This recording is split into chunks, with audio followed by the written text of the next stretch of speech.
حضرت حسان بن ثابت رضی اللہ تعالی عنہ کہتے ہیں کہ میں رہنے والا تو مدینے کا تھا، لیکن ایک بار میں مکے میں گیا تو میں نے دیکھا کہ کھجور کی رسی میں ایک کالے رنگ کے شخص کو لوگوں نے پرویا ہوا ہے اور مکے کی گلیوں میں گھسیٹ رہے ہیں۔ تو میں نے پوچھا کہ یہ شخص کون ہے؟ تو لوگوں نے کہا اس کا نام بلال ہے۔ تو میں نے کہا کس جرم کی سزا اسے دے رہے ہو؟ تو انہوں نے کہا کہ یہ ایک نئے دین میں داخل ہوا ہے اور ہم اس کو منحرف کرنا چاہتے ہیں۔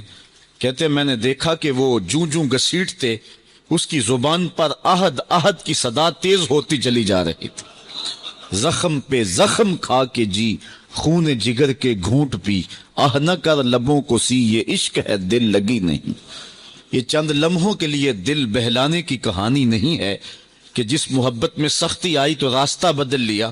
یہ ان راستوں کا ان لوگوں نے اہتمام کیا تھا اور ان راستوں کے مسافر بنے تھے کہ راستے میں پہاڑ بھی ہوں تو یہ چیر کے آگے گزر جائیں۔ بلال حبشی کو ان کا ظالم آقا مارتا ہے، کبھی ان کے ہاتھوں میں میخیں ٹھونکتا ہے، کبھی زبان پہ تپتے ہوئے کوئلے رکھتا ہے، کبھی رسی پاؤں میں ڈال کر کے اوباش لڑکوں کے ہاتھوں میں دیتا ہے کہ اس کو گھسیٹے، کبھی کچھ، لیکن بلال ہیں کہ آگے سے مسکرا رہے ہیں، آہد آہد کا نغمہ پکار رہے ہیں۔ کسی نے رک کے کہا بلال یہ عجیب تماشا ہے، وہ تمہیں مار رہے ہیں اور تم آگے سے آہد آہد پکار رہے ہو۔ تو حضرت بلال بولے تم جاؤ نا بازار میں مٹی کا پیالہ خریدنے کے لیے تو اس کو بھی ٹھونک ٹھونک کے دیکھتے ہو، اس کی آواز تو ٹھیک ہے، کہیں کچا تو نہیں ہے؟ کہا تم تو مٹی کا پیالہ بھی خریدو تو ٹھونک بجا کے دیکھو، یہ کہیں کچا تو نہیں ہے، اس کی آواز تو ٹھیک ہے۔ کہا میرا مالک بلال کو خرید رہا ہے، دیکھ رہا ہے بلال کچا تو نہیں ہے، اس کی آواز تو ٹھیک ہے۔ میں کہتا ہوں مالک خرید لے بلال کو، کھال ادھر بھی جائے گی، حق حق کی صدا ختم نہیں ہوگی۔ محبت کی یہ البیلی اور انوکھی داستانیں اہل ایمان رقم کی ہیں۔ حضرت ابو ذر رضی اللہ تعالی عنہ نے ایک دفعہ حضرت بلال کو جو ہے وہ کالی ماں کا بیٹا کہہ دیا تھا۔ اللہ اکبر! تو وہ روتے ہوئے حضور کے پاس آئے، کہا جب سے اسلام لایا ہوں کبھی اتنا دکھی نہیں ہوا، میں نے کوڑے کھائے ہیں، ضربیں سہی ہیں، میں نے تپتی ہوئی ریتوں کے اوپر اپنے آپ کو مشق ستم ہوتے دیکھا اور ظلم سہے ہیں، لیکن کبھی دکھی نہیں ہوا، آج دکھی ہو گیا ہوں۔ کہا کیا ہوا؟ کہا ابو ذر نے مجھے کالے ہونے کا تانا دیا ہے، کالی ماں کا بیٹا کہا ہے۔ تو میرے رسول نے فرمایا جاؤ ابو ذر کو کہو کہ جن خواتین کا میں دودھ پیا ہے ان میں سے ایک ام ایمن کا رنگ سانولا تھا، تو کہا جا کے یہ تانا ابو ذر کو کہو کہ اپنے نبی کو بھی دے۔ حضرت بلال جاتے ہیں اور کہا حضور کا پیغام ہے کہ میں نے ام ایمن کا دودھ پیا ہے، تو جو تانا مجھے دیا ہے حضور کہہ رہے ہیں مجھے بھی آ کے دے۔ اللہ اکبر! اب وہ ابو ذر بلال حبشی کے آگے ہاتھ جوڑ رہے کہ بلال تو مجھے معاف کر دے، تو مجھے معاف کر دے۔ اللہ اکبر! یہ اسلام کا دیا ہوا فیضان تھا۔ غلام کی پوزیشن اور حیثیت یہ ہے عرب میں کہ آقا کا جوتا دھوپ سے اٹھا کر چھاؤں میں رکھتا ہے تو آقا کوڑے برساتا ہے کہ تو نے مجھے پوچھا کیوں نہیں، صرف اس بات پہ۔ وہ کہتا ہے جی وہ دھوپ میں پڑے تھے خراب ہو جائیں گے، میں نے اس لیے چھاؤں میں رکھے۔ وہ کہتا ہے تو متکبر ہو گیا، خود سر ہو گیا، تجھے اپنی اوقات یاد نہیں رہی، میرے جوتے کو میرے پوچھے بغیر تو نے ہاتھ لگایا، تیرے اندر ہمت کیسے ہوئی ہے؟ یہ ہے غلام کی رسوائی۔ جو غلام آقا کا جوتا نہیں اٹھا سکتا تھا، اب اس غلام کی حالت بدلتی ہے، دن پھرتے ہیں، حالات تبدیل ہوتے ہیں۔ حضور معراج سے پلٹ کے آئے اور آتے ہی بلال حبشی کو بلا کر کے کہا بلال تو کون سا نیک عمل کرتا ہے؟ میں نے جنت میں تیرے قدموں کی آہٹ کو سنا ہے۔ کیا خیال ہے بلال فرش چھٹ کے فراز عرش پہ نہیں چلا گیا ہوگا؟ جو غلام آقا کے جوتے کو ہاتھ لگانے کا روادار نہیں ہے اس کو دو جہاں کا سردار کہہ رہا ہے میں نے تیرے جوتوں کی آہٹ کو سنا ہے۔ تو ذرا تصور تو کریں ہیں کہ غلام کہاں سٹ کے کہاں چلا گیا۔ آپ تاریخ پڑھیں، فتح مکہ کے دن جب حضور مکہ میں داخل ہوئے 10,000 کا لشکر حضور کے ساتھ تھا، بڑے بڑے قریش سرنگوں ہو گئے۔ آقا کریم کے ساتھ ایک بچہ بیٹھا تھا جو حضور کا ردیف تھا۔ ردیف کہتے ہیں سواری کے پیچھے جو بیٹھتا ہے، وہ خوشی سے اچھلتا تھا، حضور اس کو روکتے تھے، اور آقا کریم اس قدر جھکے ہوئے تھے اللہ کے حضور شکرانے میں کہ امامی کا کور اونٹنی کی کوہان کو لگ رہا تھا۔ اس حالت میں حضور جب داخل ہوئے تو اس اہم دن حضور کے ساتھ ایک بچہ حضور کے پیچھے بیٹھا تھا۔ وہ بچہ کون تھا؟ نواسا تھا، تاریخ نفی میں جواب دیتی ہے۔ کسی قریشی سردار کا بیٹا ہے، تاریخ کا جواب نفی میں ہے۔ کسی انصاری سردار کا بیٹا ہے، تاریخ کا جواب نفی میں ہے۔ تو پھر وہ کون تھا؟ وہ حضور کے منہ بولے بیٹے اور غلام حضرت زید بن حارثہ کا بیٹا حضرت اسامہ بن زید رضی اللہ تعالی عنہما۔ فتح مکہ کے دن اس اہم موقع پہ اپنے ساتھ جس کو بٹھایا وہ کون تھا؟ وہ غلام زادہ تھا، اور دنیا کو بتایا کہ محمد عربی کی فتح غلاموں کو عزت دیتی ہے اور ان کی کامیابی اور ان کی کامرانی کا دن ہے۔ ایک غلام کو یوں عزت دی، دوسرے کو کعبے کی چھت پہ چڑھا دیا، کہا بلال اذان پڑھو۔ پھر اتنی عزت آقا نے دی تو پھر بلال کے اذان کا انداز بھی تو وکھرا ہی ہوگا نا۔ حضرت بلال حبشی کعبہ کی چھت پہ ہیں اور حضور علیہ السلام طواف میں ہیں۔ جب انسان اذان دینے لگتا ہے تو اس کا رخ کدھر ہوتا ہے؟ کعبے کی طرف۔ مؤذن کی بڑی شان ہے شریعت میں، چونکہ وہ تمہیں نماز کے لیے بلاتا ہے۔ یار مؤذن تو مؤذن رہا۔ ایک حدیث میں آتا ہے لا تسبوا الدیک لأنہ یوقظ للصلاۃ، کہا مرغے کو گالی نہ دیا کرو، یہ تمہیں صبح نماز کے لیے اٹھاتا ہے۔ جو نماز کے لیے صبح مرغ آواز لگائے تو وہ بھی محبوب بن جائے، اور فرمایا اس کو بھی کبھی گالی نہ دینا۔ تو جو پھر تمہیں نماز کے لیے بلائے اس مؤذن کا عالم کیا ہوگا اور اس کی شان کیا ہوگی۔ اور پھر جس مؤذن کو یہ شرف حاصل ہے کہ اس نے حضور کو سامنے دیکھ کر اذانیں پڑھی ہیں، اور حضور سامنے ہوتے تھے تو کہتا تھا اشہد ان محمد رسول اللہ، تو اس کی شان اور اس کی عظمت کا عالم کیا ہوگا۔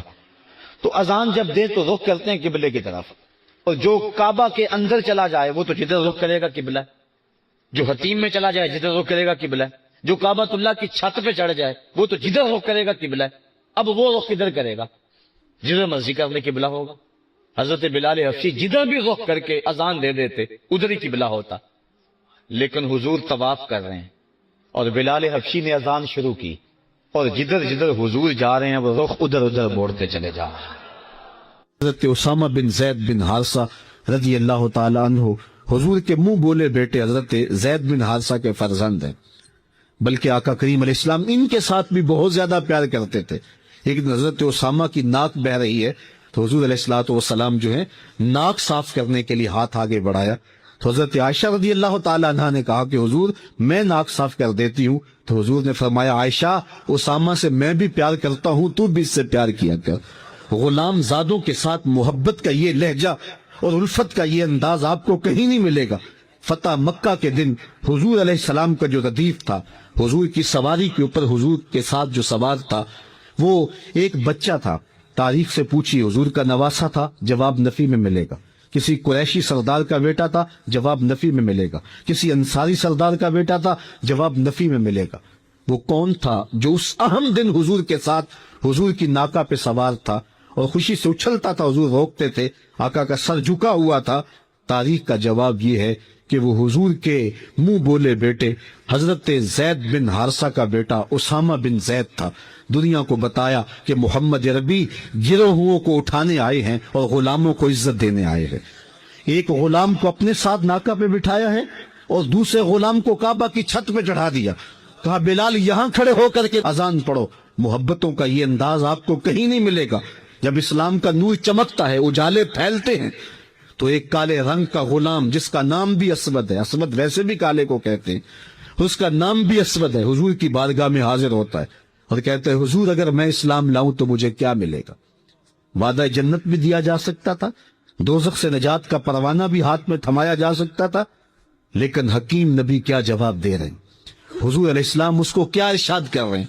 وہ عرب کا سب سے کالے رنگ کا شخص جو ذات کا بھی غلام ہے، کوئی پاس بٹھانے کے لیے تیار بھی نہیں ہے، اسلام کے اجالوں میں، اسلام کی روشنیوں میں زندگی ڈھونڈتا ہوا حضور کی دہلیز تک جب پہنچتا ہے اور پوچھتا ہے حضور اگر میں اسلام لاؤں تو مجھے کیا ملے گا؟ تو آقا کریم نے فرمایا جو ابو بکر و عمر کو ملا ہے وہی تجھے ملے گا۔ جس صف میں وہ کھڑے ہوتے ہیں اسی صف میں تو کھڑا ہوگا، اور اگر تو پہلے آئے اور وہ بعد میں آ جائیں اور تو پہلی صف میں کھڑا ہو جائے، کوئی طاقت نہیں جو تجھے کھینچ کے پیچھے کر لے۔ اس نے کہا اسلام مجھے یہ عزت دیتا ہے؟ کہاں، یہ اسلام کا مزاج ہے۔ اس نے کہا پھر گواہ ہو جائیے، میں آپ کا غلام بنتا ہوں۔ اقبال کہتا ہے اسود از توحید احمر می شود، خیش ابو بکرو خیش فاروق و ابو ذر می شود۔ یہ توحید کا فیضان ہے کہ اسود گوری چمڑی والے کے کندھے سے کندھا لگا کے کھڑا ہونے کے قابل ہو جاتا ہے۔ یہ اسلام کا دیا ہوا دین ہے کہ حضرت بلال حبشی جب شام سے واپس آتے ہیں تو حضرت امیر المومنین 23 لاکھ مربع میل کے حکمران حضرت عمر مسجد نبوی سے باہر نکل کر کے استقبال کرتے ہیں، کالے رنگ کے ہاتھ کو چوم کے آنکھوں سے لگا کے بولتے ہیں یا بلال انت سیدنا، بلال لوگ تجھے غلام کہیں، میرا تو آقا لگتا ہے نا۔ یہ وہ فیضان تھا کہ حضور علیہ السلام نے گرے ہوں کو اٹھا کر کے اوج ثریا کی بلندیوں تک پہنچایا۔ یہاں مجھے عارف عبد المتین یاد آئے، حد کرتی، وہ کہتے ہیں اور جتنے بھی سہارے ہیں سبق کرتے ہیں، عزت نفس بڑھاتا ہے سہارا تیرا۔ حضرت سمیہ رضی اللہ تعالی عنہ اسلام کی پہلی شہیدہ، جن کو مکے کے چوک میں ابو جہل نے جو ہے وہ نیزہ مار کر کے شہید کیا۔ راہ خدا میں بہنے والا یہ خون تاریخ اسلام نے محفوظ کر لیا، ایک عورت کا خون تھا۔ اور پھر حضرت عمار ابن یاسر کے والد حضرت یاسر کو بھی شہید کیا گیا۔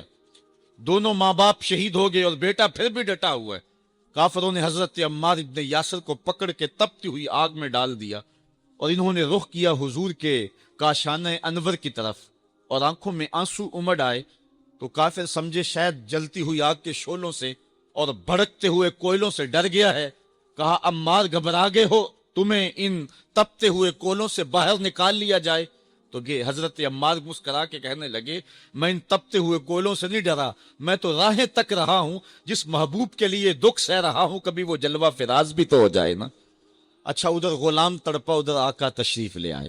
حضرت عمار ابن یاسر کے سر پہ ہاتھ رکھ کے حضور نے کہا یا نارو کونی بردم و سلامن علی عمار ابن یاسر کما کنت علی ابراہیم، اے آگ جس طرح ابراہیم پہ ٹھنڈی ہوئی تھی آج میرے عمار ابن یاسر پہ بھی ٹھنڈی ہو جائے۔ تو محبتوں کی یہ داستانیں بڑی دل آویز ہیں۔